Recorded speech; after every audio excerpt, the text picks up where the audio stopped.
Aqui é o professor Marco Faleiro da Logos Ensino Superior de Teologia. Que a paz do Senhor Jesus esteja no coração de cada aluno da Logos. Você está a estudar a disciplina Apologética Cristã no curso de Bacharel em Teologia. E este é o terceiro AVA da aula dupla 7, na terceira parte da aula 13. Estamos a terminar a aula 13. Estamos a tratar do assunto nessa aula dupla 7 de psicologia da religião, ou seja, em duas aulas apenas nós estaremos tratando acerca desse assunto. Eu sei que é muito assunto só para duas aulas, mas é apenas para que você tenha uma noção geral desse material. Aqui está a linha, né, de estudo que nós estamos a ter e a estudar. Nós começamos a ver o conceituação na primeira AVA, do que é a psicologia da religião, e depois vimos um pouco, no segunda AVA, do histórico, da construção desse tema, psicologia da religião.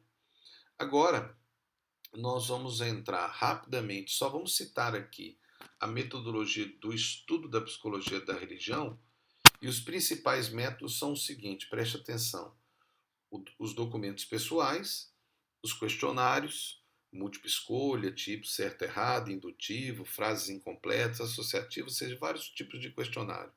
Entrevistas, experimentação, trabalhos recreativos, inclusive com jogos, literatura, o clínico em si, que já seria uma abordagem mais terapêutica, e os testes padronizados. Então veja, esses são materiais metodológicos para a construção de material reconhecido pela ciência. Se você for trabalhar nessa área, você vai ter que utilizar esse material para escrever sua tese, sua monografia, dentro de qualquer área de especialização. Então está aí, se você quiser depois parar e estudar, está aqui, né, o que você basicamente precisa. É claro que tem mais metodologia, mas aí teria que fazer um estudo específico sobre isso. Nesta AVA e na próxima AVA, ou seja, em duas AVAs, nós estaremos tratando o assunto fenômeno religioso, mas do ponto de vista da psicologia da religião. Então nós vamos ter que buscar opiniões de psicólogos, de teoristas da psicologia, tá certo? Mesmo que muitos deles nós não concordemos. Nós vamos ver aqui 4 teses básicas que alguns concordam, discordam, e a maioria delas nós cristãos discordamos. Mas nós vamos ver, porque existe muita verdade nesse meio, né? O pior da mentira é que muitas vezes tem verdade dentro de mentiras.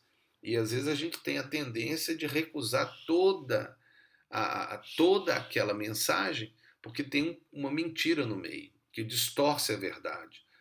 Mas nós temos que saber distinguir, né, quando tem verdade, para não reconhecer a verdade, né? Então, rejeitando a verdade. Então, muita coisa que nós vamos falar aqui, nós discordamos totalmente, mas não significa que vamos discordar de tudo.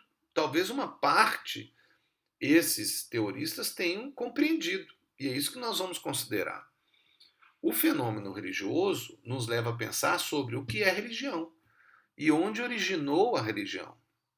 Então, nós já falamos o que é religião e fenômeno religioso como conceitos, espero que você já tenha isso em mente, mas o fenômeno religioso é uma prática humana mundial, individual e coletiva, de todos os povos, em todas as culturas, em todos os tempos e para todas as idades.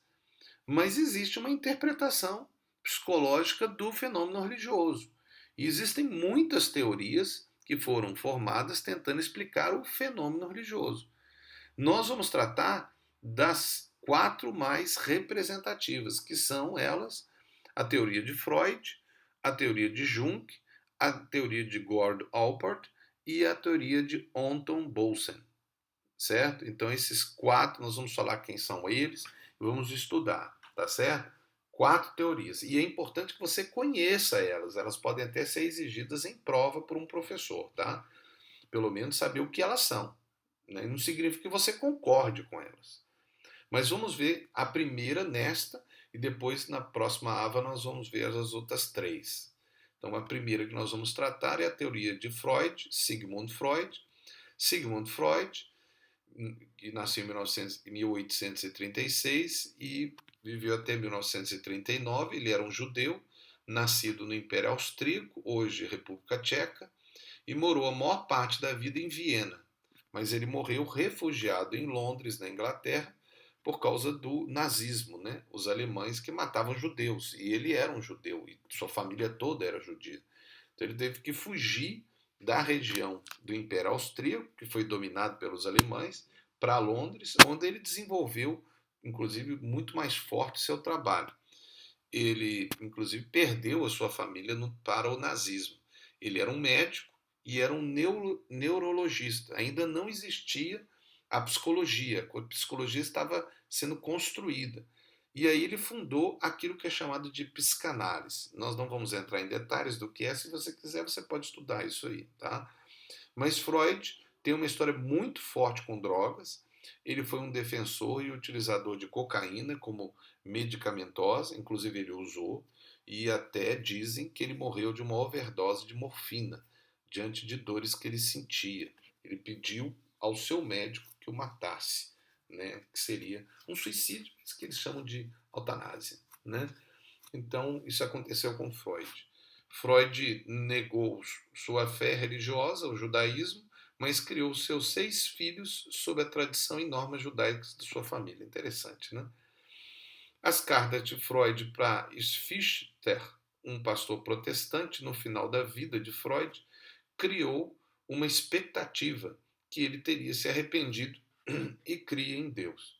Contudo, antes desse período, ele também tinha uma outra pessoa que ele escrevia cartas, mas que nós vemos na vida dele várias opiniões, mas em tendência geral, ele era uma pessoa que buscava o ateísmo, mas ele não conseguia ir totalmente para o ateísmo. Bom, mas isso é apenas uma análise sobre Freud.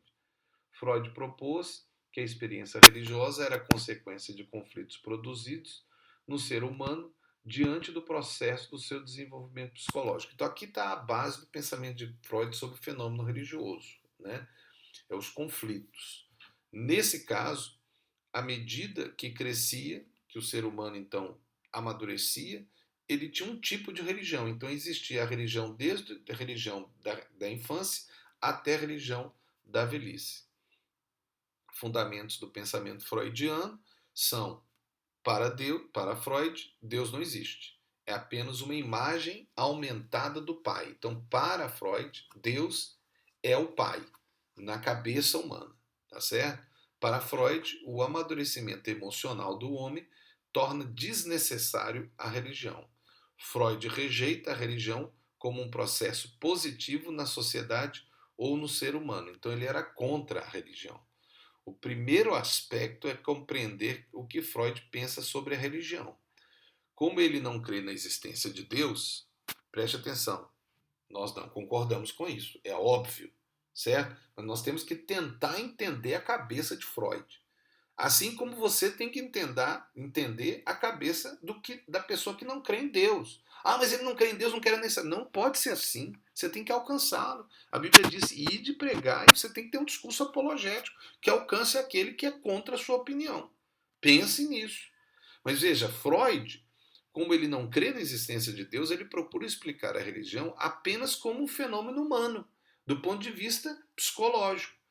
Ele tem o seu livro, Totem e o Tabu, e se tornam grandes bases para toda a discussão psicológica dos dias atuais.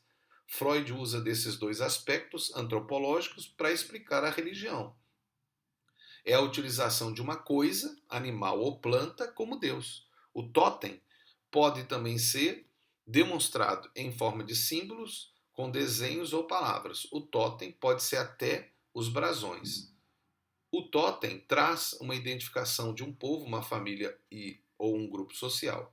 O totem traz em si a crença religiosa do grupo, que utiliza determinando a forma como Deus é considerado por aquele grupo. Os talismãs podem ser totens de um grupo. E tem o tabu. O tabu é todo tipo de assunto ou comportamento inaceitável para um grupo humano. Temos vários tipos de tabus conforme Freud.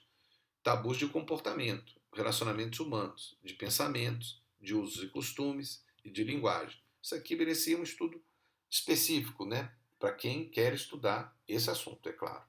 Quando a motivação do tabu, quanto à motivação do tabu, ele considera três aspectos: o tabu do medo, o tabu da delicadeza e o tabu da decência.